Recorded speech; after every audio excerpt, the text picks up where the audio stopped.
Ah, show. Então, é isso. Beleza, pessoal? Boa noite a todos. A gente vai dar início aqui à nossa palestra. Tá? O tema é Docker Container, explorando vulnerabilidades. Tá? A ideia basicamente dessa palestra é a gente pincelar um pouco por cima de entender o que é container, tá? E explorar umas vulnerabilidades básicas para a gente ter entendimento da problemática que pode ser se a gente não prestar atenção em alguns pontos básicos de segurança, tá bom?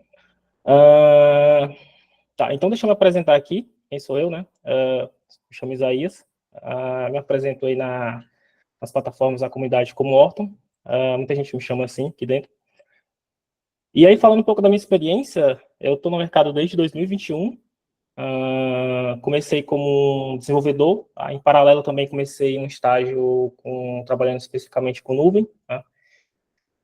E aí, dentro desses projetos, eu acabei virando DevOps, né? E na parte de estágio que eu atuava com nuvem, acabei migrando para a área de arquitetura de soluções, tá? Que é o que eu faço hoje em dia. Então, em resumo, eu venho me especializando nessa parte de cloud, tá? Então é o que eu foco. Hoje eu estou basicamente com portfólio Microsoft, então eu venho me especializando aí principalmente na nuvem Azure, tá? Então tem algumas certificações que eu tirei ao longo da minha jornada. Conheço um pouco de Oracle Cloud também, tá bom? E aí, aqui dentro do projeto, eu venho tentando liderar, seguir para a parte de pesquisa com foco em cloud. Certo? Bom, esse é o sumário executivo para hoje. Né? O que a gente vai ver? Basicamente, tem uma introdução ao container, entender o que é container, aí como eles funcionam. Aí a gente pincela um pouco por cima de Docker. E aí a gente fala um pouco sobre as vulnerabilidades comuns em container Docker, e aí resolve um desafio para a gente ver, basicamente, como que a gente pode explorar vulnerabilidades e a problemática que a gente pode ter quando a gente não faz um hardening legal do nosso ambiente de container. E aí eu menciono um pouco aqui sobre algumas boas práticas que a gente pode adotar dentro do nosso contexto de container. Tá? O ponto dessa palestra hoje aqui é que eu estou tentando mais trazer um primeiro passo para a gente começar a falar sobre cloud, tá bom? Então, um path ideal seria a gente ver Linux, tá? Então, entender bem os conceitos de Linux, depois ter essa parte de container, aí quando eu falo container, eu entro nesse aspecto de container mesmo, container engine, e aí depois a gente falaria sobre Kubernetes, e aí começaria, por exemplo, nesse contexto de nuvem, tá? Que é basicamente o que a gente vê hoje no mercado. Então, eu espero que vocês saiam daqui hoje, pelo menos, entendendo o que é container, como que funciona essa parte de container, para em palestras futuras, né? Um futuro bem próximo, a gente começar a falar sobre cloud, aí quando a gente começar, por exemplo, mexer com implantação de aplicações e problemáticas de implantação de aplicações voltadas para containers, a gente já tem esse conceito bem esclarecido. Beleza? Então, sem mais delongas, vamos começar aqui, tá bom? Então, o que é um container, né? Container nada mais é do que um processo, tá, em execução, que é um processo que é isolado do meu host e de outros containers. A gente conhece basicamente o container, né? Principalmente desenvolvedores, né? Então a gente tem a necessidade de, por exemplo, rodar nossas aplicações, deixá-las portáveis. Né? Então a gente basicamente utiliza esse processo, essa tecnologia de container para, por exemplo, criar uma aplicação, tá? Então a gente empacota uma aplicação com as dependências. Então, beleza, minha aplicação precisa de algumas dependências, eu empacoto ela e eu tenho um container, tá? Então esse é um conceito de container genericamente falando, tá? Mas existem umas tecnologias legais por trás de container, que é basicamente quando a gente fala de recursos do Linux. Então, vamos tentar entender aqui como que o container funciona, tá? No sentido de isolamento, né? Então, quando ele fala aqui que é um processo isolado, basicamente, o que ele está querendo dizer isso para a gente, tá bom? E aí, cada container tem lá seu próprio file system, beleza? E aí, as tecnologias de container comuns são, por exemplo, Docker, Postman, LXD, tá? Hoje a gente vai focar em Docker, acho que é o mais conhecido, o Docker e Podman. Então a gente vai focar especificamente em Podman. Então aqui para a gente ver como que funciona containerização, tá? Container, basicamente, ele utiliza de dois conceitos importantes lá do Linux, que é cgroups e namespaces, para estar fazendo esse processo de segregação. Então, quando ele menciona aqui para mim que é um processo que ele é separado do host de outro containers, significa que a gente está falando de um processo que utiliza recursos lá do kernel do Linux, que é features cgroups e namespaces. Então, vamos tentar entender, basicamente, o que são esses cgroups e esses namespaces, para a gente tentar entender como que funciona esse isolamento de container. Então, cgroups é uma abreviação para Control Groups, tá? Então, basicamente, aqui, a gente consegue ter uma segregação aqui, basicamente falando no aspecto de Docker, né? O Docker, ele consegue compartilhar recursos de hardware disponível utilizando esse conceito de control groups. Então, deixa eu ver se eu consigo compartilhar minha tela aqui. Tá. Então, por exemplo, as capacidades... Acho que não... Peraí. Vocês estão vendo... Só um minuto, pessoal, deixa eu ver aqui. Ah, pronto. Pronto. Vixe. Deixa eu voltar aqui. Tá. Então, basicamente, os C-Groups, né, os control groups, eles conseguem limitar recursos, como, por exemplo, CPU e memória, em um grupo de processos que um grupo de processos pode usar. Tá? Então, tipo, do ponto de vista de segurança, quando a gente tem um C-Group ali bem redondinho, bem ajustado, a gente consegue garantir que um processo não afete o comportamento de outro processo. Né? Então, imagina aí que a gente tem dois processos ali, se um conseguisse utilizar bastante recurso, eu poderia, por exemplo, crashar meu ambiente. Tá? E aí, a gente falando aqui dentro do contexto de C-Groups, qualquer processo Linux, ele é membro de um C-Group, tá? Então, quando você cria um processo pela primeira vez, o processo, ele é membro de um C-Grupo, e quando você cria outros processos, por exemplo, ele herda o C-Grupo do seu processo pai. Tá? Então, como é que o Linux faz essa comunicação, como é que ele faz essa comunicação de informações sobre os C-Grupos, né? Então, basicamente, o Linux, ele comunica essas informações sobre C-Grupos através de um conjunto de pseudo-arquivos, né?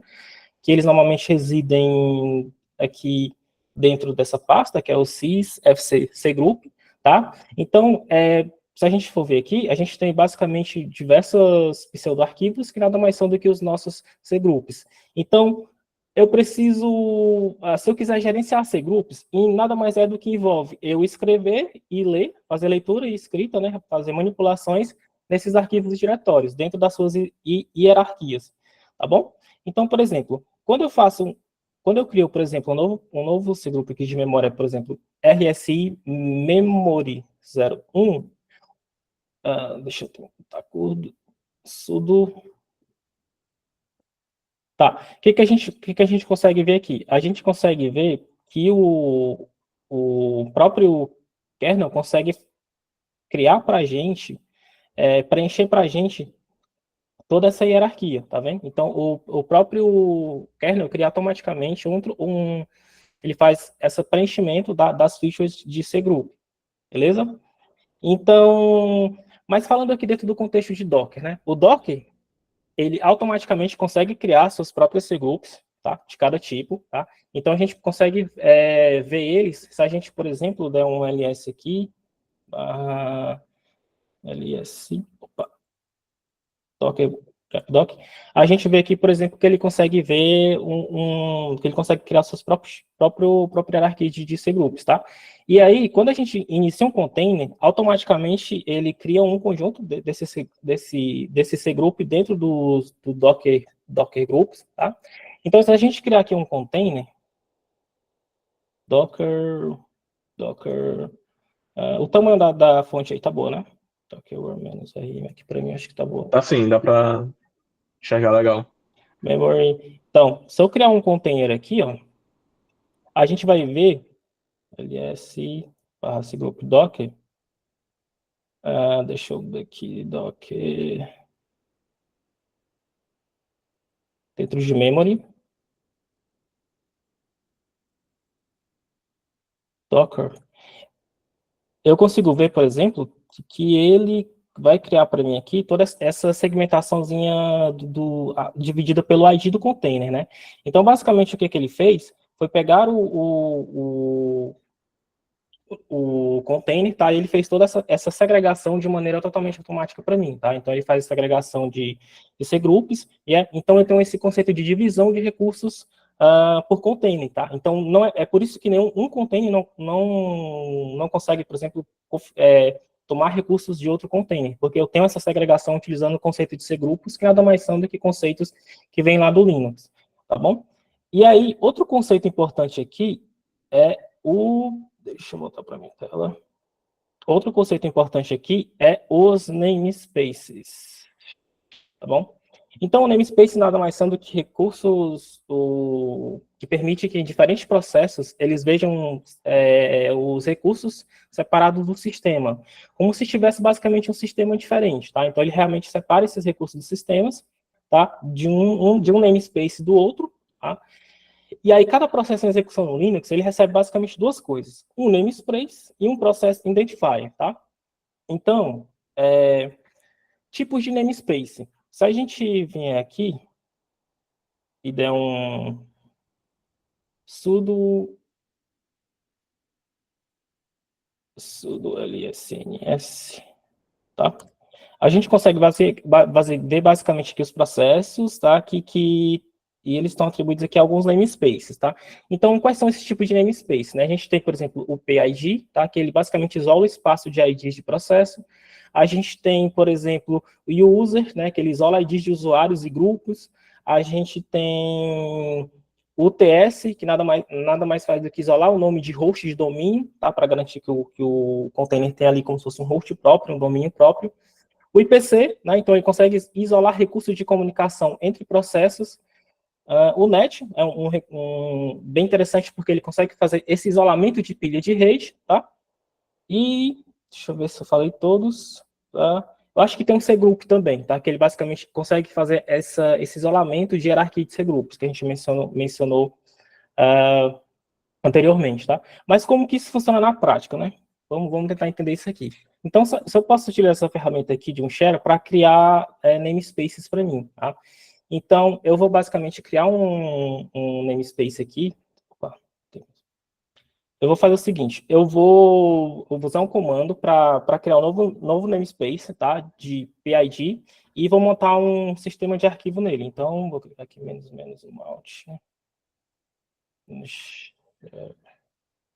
Menos F, menos... Tá.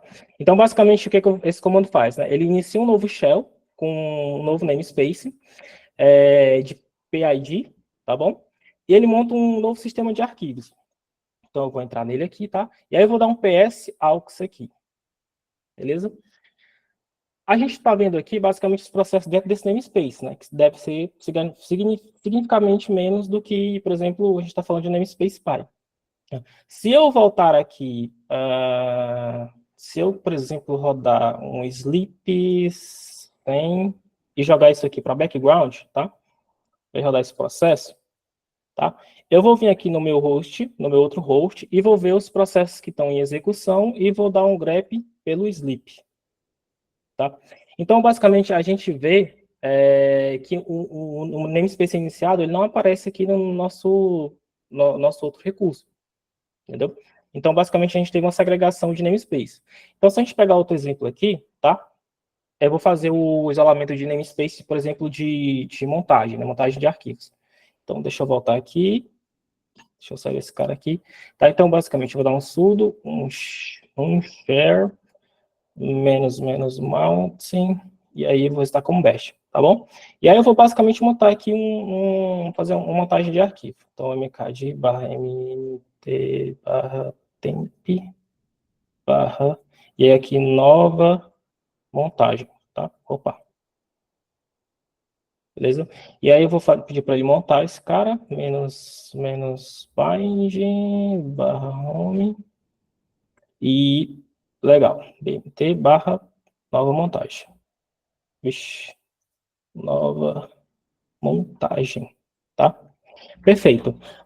E aí, se a gente voltar aqui no nosso shell original, o que a gente vai fazer? Se a gente der um lst barra mnt, e a gente vai ver que a gente não existe um namespace de montagem aqui, tá? Então, nosso namespace original, a gente não tem nessa montagem. Então, a gente vê essa segregação também feita por namespace. Se a gente pegar, por exemplo, aqui um outro exemplo, eu vou fazer aqui um isolamento de rede, utilizando namespace de rede. Então, se eu der um sudo, um share,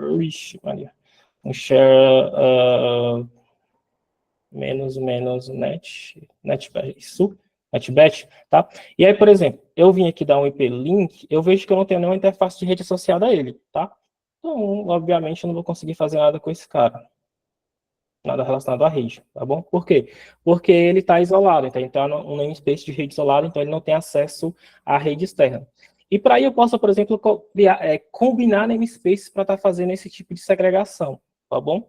Então isso é um conceito muito importante para que a gente consiga estar entendendo como que os containers conseguem fazer esse isolamento um dos outros, tá? E fazer esse isolamento entre container e host, tá bom? Deixa eu voltar aqui para a minha apresentação. Beleza. E aí, eu acho que já expliquei aqui, né, o PID namespace, que ele serve para isolar processos, o NET para gerenciar a questão e segregar a interface de rede, o IPC para separar a comunicação entre processos, a MNT faz esse processo de pontos de montagem, tá? E o user space também é um conceito importante, que ele faz esse processo de ver o user ID grupos de outros processos no mesmo namespace, tá bom? E aí, outro conceito importante para que a gente entender é que container versus virtual machines, né? A gente vê aqui que quando a gente fala de container, a gente tem uma abstração aqui, por exemplo, do hardware, né? Então, os containers, eles compartilham aqui, por exemplo, os recursos diretamente do engine, né, do hardware. E quando a gente fala de virtual machines, a gente tem essa abstração do hardware, e aí a gente vê que a gente precisa, por exemplo, ter um host operacional, né, um SO para cada, por exemplo, aplicação ou dependências que eu vou ter que subir e configurar no meu ambiente, né? Diferente de containers que utilizam esses conceitos de namespaces e cgroups para fazer esse processo de segregação, tá? Obviamente, se a gente for falar do contexto de segurança, as máquinas virtuais são bem mais seguras do que containers, tá bom? Mas containers têm suas vantagens, né? Podem apresentar como sendo mais rápidos e mais fáceis, por exemplo, de gerenciar, de criar, de começar a implantar aplicações e outros aspectos voltados para o desenvolvedor, por exemplo. Tá bom? E aí, por exemplo, a gente tem o conceito de Docker, né? O Docker, ele é a tecnologia de container aí mais amplamente utilizada, mais amplamente conhecida. Então, deixa eu ver se eu vou... e aí, o Docker, ele basicamente tem essa arquitetura, né?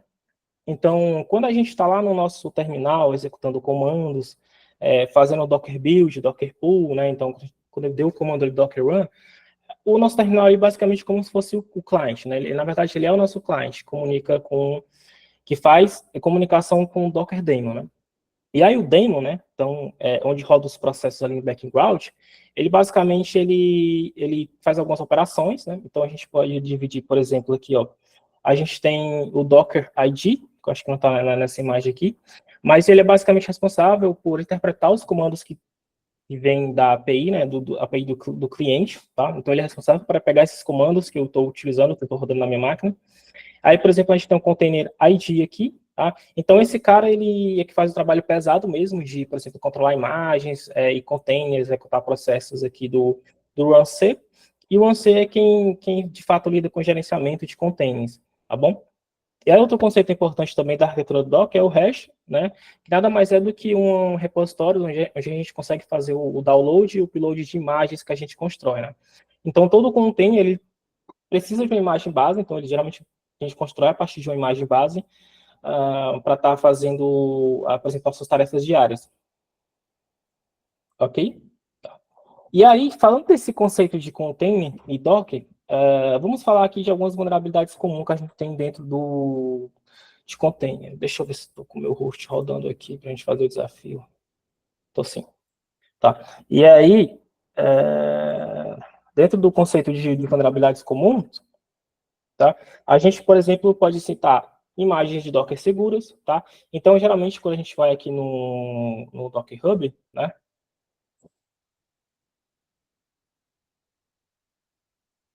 Quando a gente vai aqui no Docker Hub, a gente é uma boa prática que, por exemplo, a gente utilize versões específicas para quando a gente vai estar desenvolvendo o nosso software, né?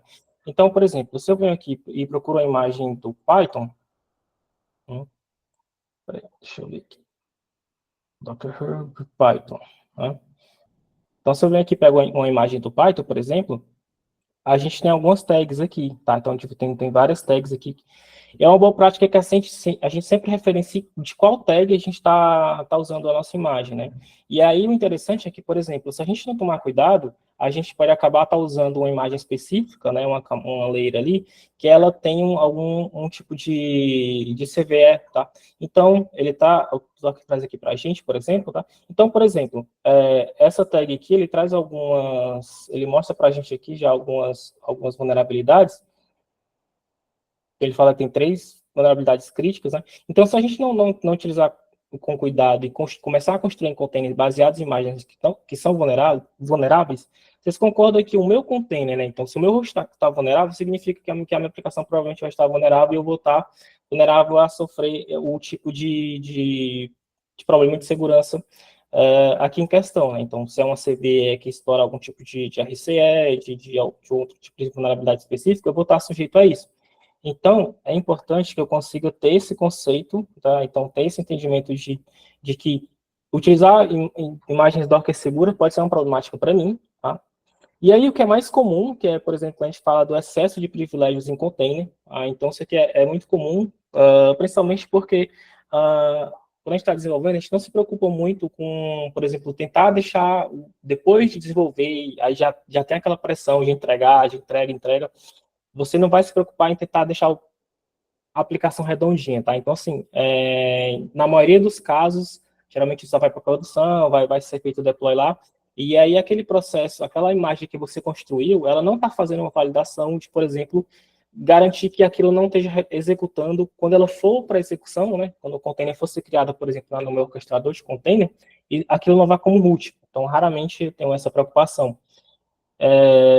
E aí eu posso acabar explorando vulnerabilidades. A partir disso, eu posso tentar cair em outras vulnerabilidades, que é tentar escapar do container. Inclusive, o desafio que a gente vai fazer hoje é sobre isso. E também dependências vulneráveis, tá? Então, se eu não faço uma análise estática das minhas imagens, antes de levar para produção, eu posso acabar caindo em problemáticas de ter que lidar com problemas de segurança que vem de dependência, né, de terceiro, então de uma biblioteca, de uma feature que eu estou utilizando, de um recurso de terceiro, tá bom? E aí, para a gente entender na prática como que funciona, qual os problemas da gente não harmonizar nossas imagens, caramba, bicho, pronto. Vamos fazer aqui um rápido desafio, tá? Um projetinho aqui. Então, eu vou entrar aqui no meu Kali, tá bom? E aí, basicamente, eu tenho uma aplicação, tá, que está rodando. Essa aplicação eu sei que ela está em Docker, mas vamos enumerar aqui para tentar entender o que está acontecendo. Vamos realmente partir do ponto aqui que a gente não conhece muito bem, tá? Então, eu vou dar um sudo nmap menos SV para a gente numerar os recursos, os processos que estão rodando, tá? E rodar alguns scripts comuns. Na verdade, eu vou tirar isso aqui, tá? Menos SV, e eu vou botar o IP aqui da nossa máquina, 10.10.255.136, tá bom? E aí, eu vou pedir para enumerar aqui. Então, a gente vai fazer essa numeração nessa aplicação. E aí, ele trouxe alguns serviços aqui para mim, tá? Eu acho que, na verdade, eu vou precisar passar uma porta. Como eu já enumerei, eu sei que, por exemplo, esse host está rodando um Docker lá. Então, deixa eu pegar aqui qual foi a porta mesmo. Como eu já enumerei esse cara, eu sei que ele está rodando na porta um Docker aqui, tá? Então, ele está expondo um container numa porta específica. Então, se eu vim aqui dar um sudo nmap menos SV, nossa aplicação, e aí a porta é 2375. É a porta comum, default aqui, quando você sobe, por exemplo, um container Docker, quando você expõe, por exemplo, o daemon. Então, lembra lá do daemon, do conceito que a gente falou, que é basicamente com quem eu interajo, para quem faz esse processo de gerenciamento de comandos lá no Docker Engine? Tá? Então, basicamente, eu vou passar essa porta e vou pedir para ele enumerar aqui para mim. Deixa eu ver se é essa mesmo. 375, tá bom? E aí ele deve mostrar aqui para a gente que a gente tem um processo aqui de Docker rodando. Tá? Então, ele mostrou aqui que a gente tem um processo de Docker rodando, tá na porta TCP. Então, o que eu posso fazer? Basicamente, né, por padrão, né, o engine ele vai rodar na porta 2375. Então, a gente pode, por exemplo, tentar fazer uma enumeração para ver se a gente consegue rodar, executar comandos Docker, né? Então, primeiramente, o que a gente vai fazer é tentar interagir com a nossa aplicação, para ver se a gente ver se a gente consegue pegar as informações básicas desse container. Então, 10.10.255, ponto 136, beleza? E aí, beleza, a gente consegue pegar as informações aqui, né? Docker Engine, a versão, tá? Então, a gente pegou algumas informações bem interessantes aqui. Então, a gente enumerou, sabe que está rodando um Docker aqui, tá? E aí, a gente vai tentar ver se a gente consegue executar comandos nesse Docker, tá? Essa aqui, geralmente, quando há um trabalho de escrever pipelines em Jenkins, por exemplo, com ambientes em nuvem, que você precisa, por exemplo, executar comandos remotos, é comum a execução dessa prática, né? De você, por exemplo, deixar um container exposto ali, deixar exposto o seu Docker daemon para que você consiga estar executando comandos. Então, se eu vier aqui e eu vou tentar fazer o seguinte, vou dar um docker, eu vou passar o H para ele dizer qual o host, né, que eu vou tentar estar executando esse comando, e aí via TCP, tá, porque é o processo que eu quero que utilizando sockets Unix, que eu vou tentar estar fazendo essa transferência de dados. Então, 10.10.255.136 já está aqui. Tá. Vixe. E aí, por exemplo, a primeira coisa que eu vou fazer aqui é vou tentar verificar se eu consigo executar comandos Docker. Tá? Então, ó lá. Então, eu consigo executar comandos Docker, né, nesse host remoto. Então, significa que eu tenho um problema aqui, que é basicamente quando houve um problema de segurança onde foi deixado de maneira exposta a aplicação, tá? Então, o que acontece? Por padrão, o Docker daemon, quando ele é exposto via TCP, sem configurações adicionais de segurança, ele não requer autenticação, né? Então, qualquer pessoa que consiga se conectar a essa interface pode, por exemplo, enviar comando diretamente ao daemon do Docker. E aí a gente vai tentar, basicamente, fazer o quê? Pegar uma shell aqui dentro, né? Então, Docker, e aí, basicamente, eu passo o comando exec para executar o comando, -it, tá? E aí eu passo aqui, eu vou precisar passar o ID do nosso container que está rodando e vou pedir para ele abrir aí um shell para a gente. Opa, caraca, o nome aqui. Tá bom? Então pronto, então consegui executar lá, pegar um RSE, tá? Via um Docker daemon exposto. E aí, legal. Então, eu enumerei, sei que eu estou dentro de um container, então poderia, por exemplo, tentar escapar desse container, tá? Então, como provavelmente eu estou rodando esse container com um modo privilegiado, talvez eu consiga utilizar métodos para tentar escapar desse container. Então, por exemplo, existem alguns artigos muito bons aqui. Então, esse aqui, que eu vi que ele é bem falado, bem mencionado assim, nas referências. Ele basicamente mostra uma maneira de você escapar Docker, mas aqui ele utiliza o conceito de capabilities, por exemplo. Tá? Então, um recurso bem legal. No nosso cenário aqui, eu vou fazer algo um pouco mais simples, que é basicamente o seguinte. Cadê o Kali? Pronto, eu estou aqui no Kali, então basicamente o que eu vou fazer aqui? Eu sei que eu consigo executar comandos Docker dentro desse Linux. Tá? Então, se eu sei que eu consigo executar Docker dentro desse container, eu posso, por exemplo, tentar criar um container aqui, tá? E fazer uma montagem do servidor de arquivo do host, tá? Então, de maneira resumida, quando eu tenho um container rodando com privilégios assim, eu consigo executar comandos direto no host, por exemplo. Então, o que eu vou fazer? Então, eu vou, por exemplo, dar um Docker run, vou pedir para ele rodar um container para mim, tá? E aí eu vou montar, por exemplo, o barra, lá, tá? Do host, barra do host, deixa eu ver aqui, só um minuto, pessoal.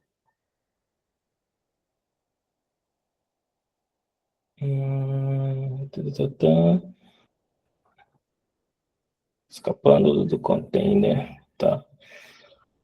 E aí, por exemplo, eu posso passar vou pedir para ele montar aqui no barra mnt, tá bom? E aí, basicamente, deixa eu passar essa flag menos rm para ele destruir depois que eu sair do container. Vou dizer que eu quero entrar com ele no modo interativo. E eu vou passar uma imagem bem pequena ao Pine, tá? Bem enxuta. E aí, eu vou utilizar o chroot, né, para mudar o diretório do container para ele ficar sendo no barra mnt, tá bom? Então, vou passar aqui chroot barra mnt, tá bom? E aí eu passo o shell, tá? Peço para ele abrir um SH para mim. E aí ele está executando aqui o container para mim, tá? Então, legal, estou como root. E aí se eu der um ls, por exemplo, eu tenho aqui o arquivo do host, né? Então, tá, se eu vir aqui e der um... Se eu der um ls barra root, né, por exemplo, eu tenho uma flag aqui que está lá no host, né? Então, só para a gente ver aqui, sair do container, ls barra root, a gente não tem nada aqui. Então, a gente viu que a gente conseguiu montar o sistema de arquivo do host dentro do nosso container, né, através dessa vulnerabilidade de Docker Daemon, tá? Então, é uma problemática quando você trabalha com um container dessa forma, tá bom? Então, deixa eu voltar aqui para a nossa apresentação. Beleza? Tá? E aí, tendo em vista isso, a gente traz aqui, por exemplo, algumas boas práticas de segurança em Docker, né? Então, primeiramente, né, eu peguei ali a tradução, esse é o sinalizador, né? Mas, basicamente, não utilize flags menos privileges, né? Então, nem monte um socket Docker dentro do container. Então, foi basicamente isso que a gente conseguiu explorar aqui, tá? Não executar como root dentro do container, então esse é um conceito bem claro, né, para a gente estar um pouco mais próximo ali da área de segurança, né? Então mais um desenvolvedor, tá, por experiência própria, sei que no dia a dia não é assim, então geralmente se o cara vai construir uma imagem Python, um container baseado em imagem Python, um container baseado em Postgres, geralmente ele não faz essa validação, tá? Eliminar todos os capabilities, né? Então, eu não falei aqui sobre capabilities, né? Mas basicamente, capabilities é um conceito também que vem lá do Linux, né? Que basicamente quando eu quero atribuir permissão específica a processos, sem, por exemplo, dar privilégios completos aos superusuários. O problema é que, dependendo de como eu configuro o meu container, né? Eu posso acabar dando permissões em binários específicos que podem estar sendo usados para elevação de privilégios. Tá? Então, a boa prática é eu estar rodando os meus containers sem capabilities, e se eu precisar rodar com capabilities, utilizar, por exemplo, realmente o que é necessário, então, realmente utilizar um conceito de Zero Trust aqui, tá bom? E limitar os recursos disponíveis para container, né? Então, a gente volta aqui lá no conceito de C-Groups, é importante que eu tenha esse ajuste, essa limitação, principalmente para problemáticas voltadas para, por exemplo, ataques que estão muito comuns em cloud agora, que é cryptojacking, tá? Então, o pessoal tentar fazer migração de criptomoedas, então isso é uma problemática de segurança que envolve, por exemplo, o consumo de recursos. Então, é uma metodologia para a gente estar aplicando, deixando nosso ambiente mais redondinho, tá bom? E aí, aqui nos links, eu deixei, por exemplo, um vídeo de estudo, uma referência, né? Basicamente, que eu acho que vale a pena ler, que é esse artigo aqui, que mostra basicamente como que faz o processo de escapes container Docker, dependendo de como você conseguiu enumerar ali, o que você conseguiu entrar. Então, se você achar um container como conseguir um privilégio ali do container, você pode estar utilizando métodos para escapar desses containers, tá? E executar comandos diretamente no host, ou enfim. Esse aqui é o mesmo, peraí. E aí eu deixei esse link aqui também, que é bem mais legal, que ele tem diversos outros links para recursos muito bons aqui, tá? Então, livros, tabelas de conteúdos, blogs, tá bom? Deixa eu ver se ele mostra. E aí, algumas ferramentas muito legais. Então, por exemplo, o Trib, para quem for trabalhar com scanner de vulnerabilidade, eu acho que é a mais hypada que eu tenho visto ultimamente. E outras como, por exemplo, o Grip, né? Uma ferramenta também de scan de vulnerabilidade. O Clerk, que é bem legal, né? É uma ferramenta para você estar fazendo tipo uma espécie de auditoria no teu container. Então, você consegue, por exemplo, rodar essa ferramenta e aí ela te diz, por exemplo, quais problemáticas tem ali dentro do teu container. É bem legal, tá? E aí tem, por exemplo, aqui esse chipset da OASP, né, que ele traz aqui basicamente o que a gente falou aqui, né, algumas problemáticas de segurança. Então, não exponha lá o teu Docker Daemon Set, né? Então, foi basicamente o que aconteceu, e a gente conseguiu, por exemplo, ganhar um RCE e depois ter acesso a arquivos do host, tá bom? E aí ele mostra aqui, por exemplo, como rodar containers com usuários, certinho, né? Então, ao invés de rodar, passar usuários aqui para que a gente tá pequeno aí, né? Para a gente consiga não ter os nossos containers como privilégios, tá? E aí ele entra aqui um pouco no conceito de Kubernetes, que provavelmente deve ser o nosso próximo assunto na palestra futura, para a gente tentar fechar essa parte de container de maneira geral. Tá? E aí ele menciona aqui, né, não rodar a flag como privilégio, tá? Então aqui a gente já está bem dentro do contexto de Kubernetes. Tá? E aí ele traz aqui todos esses aspectos de boas práticas de segurança quando a gente fala dentro de container. E é legal, por exemplo, que ele menciona também a questão de file system, né? Então criar containers apenas com read-only, para você não conseguir estar fazendo operação no sistema de arquivo, ou passar, por exemplo, aqui uma parte específica que você pretende que aqui ali possa ter algum tipo de alteração, né, de manipulação de arquivos, e no resto não, tá? Então, é uma necessidade. E além de mostrar aqui, por exemplo, como você pode fazer integração, né, com o pipeline, utilizando essas ferramentas de scanning. E é legal que ele mostra aqui o que é open source e o que não é, tá bom? Mas eu acho que isso aqui fica para essa parte assim, de scanning de imagem contém dentro de orquestradores como Kubernetes. A gente falaria em uma próxima palestra. Deixa eu ver se eu trouxe mais alguma coisa aqui. Não, era só isso, tá? E aí eu vou abrir agora para dúvidas. Cadê vocês?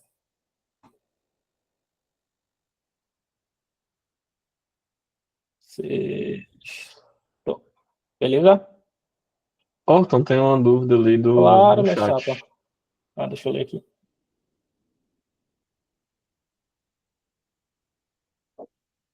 Como proteger variáveis de ambiente corretamente?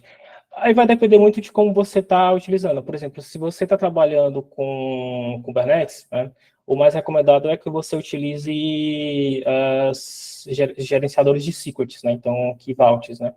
Se tá falando de Docker, né, dentro do container, aí, por exemplo, a gente tem uma documentação aqui, Docker Secrets Environment Variable, que ele basicamente mostra como você pode estar melhorando essa questão de secrets dentro do teu container, tá?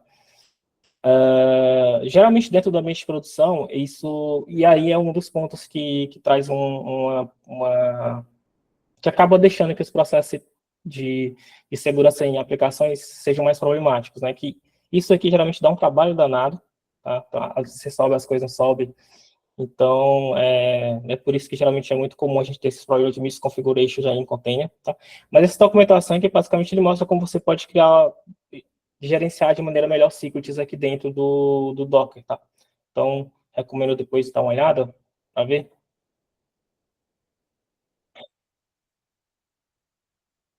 Quer reparar containers como advisor? Não, Marcos. Não, não cheguei a ver, não.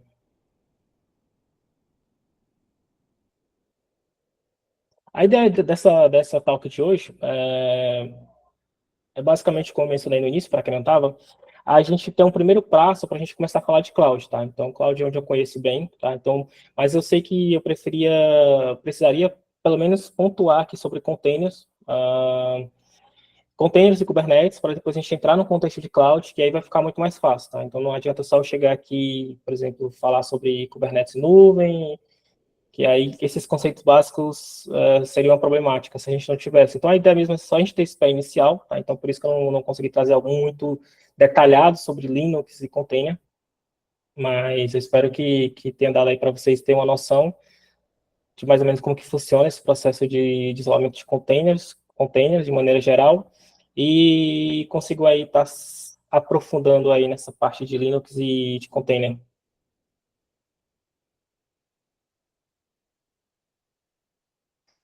Show. Beleza, minha rapaziada? Acho que não vai surgir mais nenhuma dúvida. Qualquer coisa, Torre pode mandar 3, Torre mensagem aí que 2. no final a gente tira as dúvidas de novo. Tá bom, pessoal. Então, qualquer Show. coisa, vocês mandem mensagem lá no Discord que a gente responde lá, tá Vai bom? ficar gravado assim. Lá no Discord a gente responde melhor também.